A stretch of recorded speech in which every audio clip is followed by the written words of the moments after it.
안녕하세요. 스펙이 연속 상한가를 치고 있는데요. 그 시작을 알린 건 스펙 합병 소식이었습니다. 정작 합병하는 삼성 스펙 2호보다 삼성 스펙 4호가 연상한가를 쳤죠. 삼성 스펙 2호가 메타버스 기업과 합병을 합니다. 메타버스는 버스도 아니고 인버스도 아닙니다. 메타와 유니버스라는 단어가 합쳐져서 만들어진 용어입니다. 유니버스의 버스가 메타버스의 버스죠. 가상세계를 뜻합니다. 첫 공시는 2월 5일에 나옵니다. MP를 흡수 합병한다는 공시죠. 우리가 편하게 삼성 스펙 2호라고 부르는데요. 풀네임은 삼성기업 인수목적 2호 주식회사입니다. 삼성 스펙 2호의 최대 주주는 KTB 네트워크고요. MP의 최대 주주는 위지익 스튜디오입니다. 삼성 스펙 2호가 MP를 흡수 합병하니까 최대 주주가 KTB 네트워크가 될 것 같죠. 하지만 최대 주주는 위지익 스튜디오가 됩니다. 합병을 하면 형식적으로는 삼성 스펙 2호가 존속법인이 되고 MP가 소멸법인이 됩니다. 하지만 실질적으로는 MP가 존속법인이 됩니다. 원래 스펙의 목적이 비상장 기업을 증권시장에 상장시켜주는 것이기 때문에 스펙이 사라지고 비상장 기업이 살아남습니다. 합병 비율은 1대6인데요. 예를 들어 보겠습니다. 합병 비율이 1대 0.3이라고 하면요. 100주를 30주로 바꿔준다는 의미가 됩니다. 스펙 2호의 1주를 MP의 6주로 바꿔준다는 의미가 되는 것이죠. 그리고 당연하게도 합병 비율을 산정할 때는 공정가치에 의합니다. 그리고 상장되어 있다면 공정가치는 주가를 의미합니다. 정리하면요. A회사가 B회사를 흡수합병하면요. A회사는 존속하고 B회사는 소멸합니다. 그렇다면 B회사의 주식은 사라지는데요. B회사에 사라지는 주식에 대응하여 A회사의 주식을 나눠줍니다. 이때 사라지는 B회사 주식 1주당 존속하는 A회사 주식 몇 주를 줄 것인가 계산해야겠죠. 그 계산한 비율이 바로 합병 비율입니다. 제일모직과 삼성물산의 합병 비율을 보겠습니다. 1대 0.35였습니다. 삼성물산 주식 100주당 제일모직 주식 35주를 바꿔준다는 것이죠. SKCNC와 SK 합병 비율은 1대 0.73이었는데요. SK 주식 100주당 SKCNC 주식 73주를 받을 수 있었습니다. 합병 비율은 주식을 적게 줄수록 유리해집니다. 예를 들면요. 제일모직과 삼성물산의 합병 비율은 1대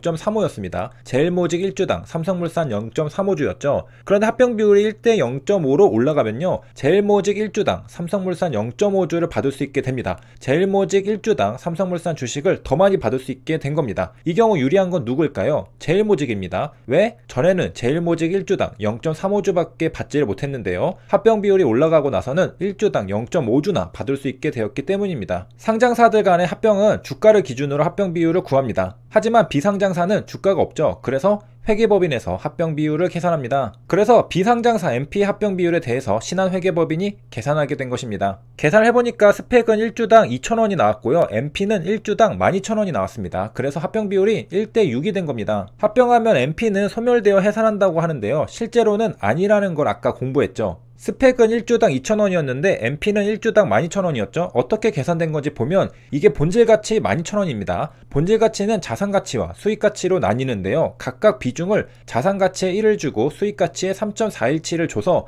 가중산술평균하여 계산한 겁니다. 보니까 MP의 가치는 대부분이 수익가치죠. 자산가치보다 수익가치가 훨씬 크다는 걸 알 수 있습니다. 그리고 비중도 1대 3.4로 수익가치에 더 큰 비중이 들어가 계산되었죠. 이렇게 삼성스펙 2호에게 흡수합병 당하는 MP는 원래 행사대행 업체라고 합니다. 최근에 메타버스 사업을 추진하고 있어서 뉴스기사에 메타버스 기업 MP를 인수한다는 뉴스기사들이 나왔던 것이죠. MP는 위직 스튜디오의 자회사입니다. 그래서 계열회사에 MP가 있는 걸 알 수 있죠. 위직 스튜디오는 영화와 드라마 사업을 하는 회사입니다. 매출은 대부분 국내에서 발생하고 있습니다. 10대 1로 굉장히 많은 매출이 국내에서 발생합니다. 향후 중국이나 해외에서도 크게 매출이 발생하지 않을까 기대해 볼 수 있는데 아직은 아닌 듯 보이죠? 삼성 스펙 2호의 MP 정정 공시가 나온 건 5월 11일입니다. 투자자들에게 다시 재부각될 수 있었죠. 하지만 주가는 큰 반응이 없었습니다. 5월 11일에 삼성 스펙 2호는 3,000원대에 있었습니다. 위아래로 많이 흔들리는 듯 보이나 제자리 수준이었습니다. 그러니까 이때까지만 해도 투자자들에게 삼성 스펙 2호는 크게 관심이 가는 상태는 아니었다는 겁니다.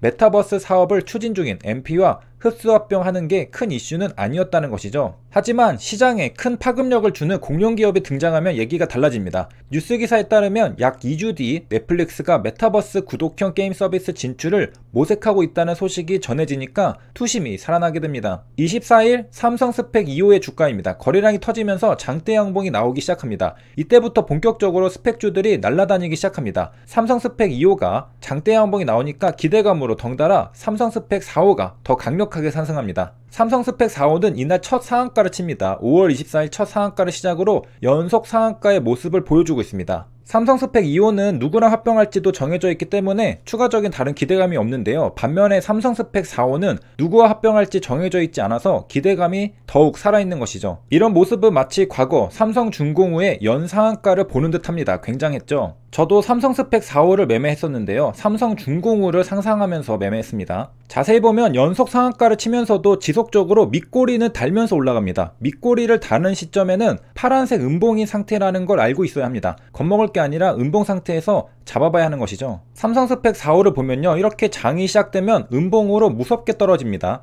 그런데 계속 떨어지는 건 아니고요, 이렇게 위아래 등락을 보이면서 쌍바닥을 그리는 시점이 옵니다. 적당하게 바닥을 다졌다고 생각이 들면 진입해 볼 수 있는 겁니다. 저도 첫 상한가 다음날 4,300원쯤에 진입했었는데요. 이때는 일봉상에서 차트의 모양이 음봉입니다. 그리고 어떻게 되었을까요? 굉장히 위태로워 보이는 자리에서 잡았다고 생각이 들겠지만 조금 흔들더니 곧장 상한가를 갔습니다. 그리고 굉장히 강력하게 상한가를 말았기 때문에 풀리지가 않죠. 저 상한가를 말았던 1분봉상 양봉 하나가 4.5%짜리입니다. 스펙주는 가볍죠. 이런 점에서 우선주와 비슷합니다. 이렇게 스펙주들이 상한가를 치는 데는 IPO 시장의 부진함도 있을 거라 생각합니다. 얼마 전까지만 해도 IPO 시장은 따상을 하면서 정말 핫했습니다. 하지만 최근에 SK IE테크놀로지의 경우에는 장대 연봉을 그리면서 하락하기 시작했습니다. 상장하면 기대감으로 주가가 펑펑 올라가던 시기는 이제 조금 지났다고 생각할 수 있죠. 그래서 투심이 이제는 옮겨간 겁니다. 다른 방법으로 상장할 수 있는 스펙주로 옮겨간 것이라고 볼 수 있습니다. 상장이 IPO만 있는 게 아니라는 거죠. 스펙으로도 상장할 수 있다는 겁니다. 이제 차트도 봤고 투심의 이동도 봤으니 재료가 되었던 넷플릭스 기사를 보겠습니다. 5월 24일에 나온 기사입니다. 스펙주들이 상한가를 치기 시작한 날이죠. 넷플릭스는 메타버스 게임 서비스를 제공하려고 하는데요. 그렇기 때문에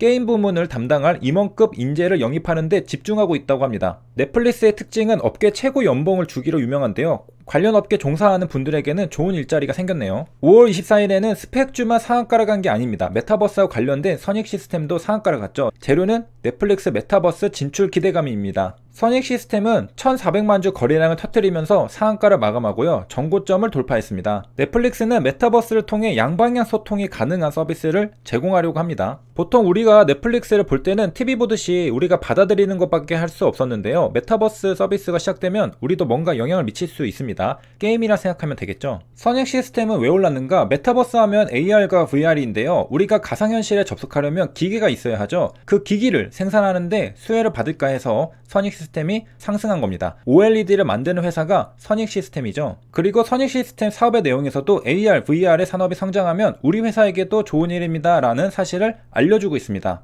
세 줄 요약입니다. 메타버스는 메타와 유니버스의 합성어입니다. MP는 메타버스 사업을 추진 중인데요. 이번에 삼성 스펙 2호에게 흡수합병 당합니다. MP는 위지윅 스튜디오의 자회사고요. 메타버스가 이슈가 되었던 건 넷플릭스가 메타버스 게임 서비스 진출을 모색하고 있다는 뉴스 기사 때문이었습니다. 여기까지 시청해주셔서 감사합니다.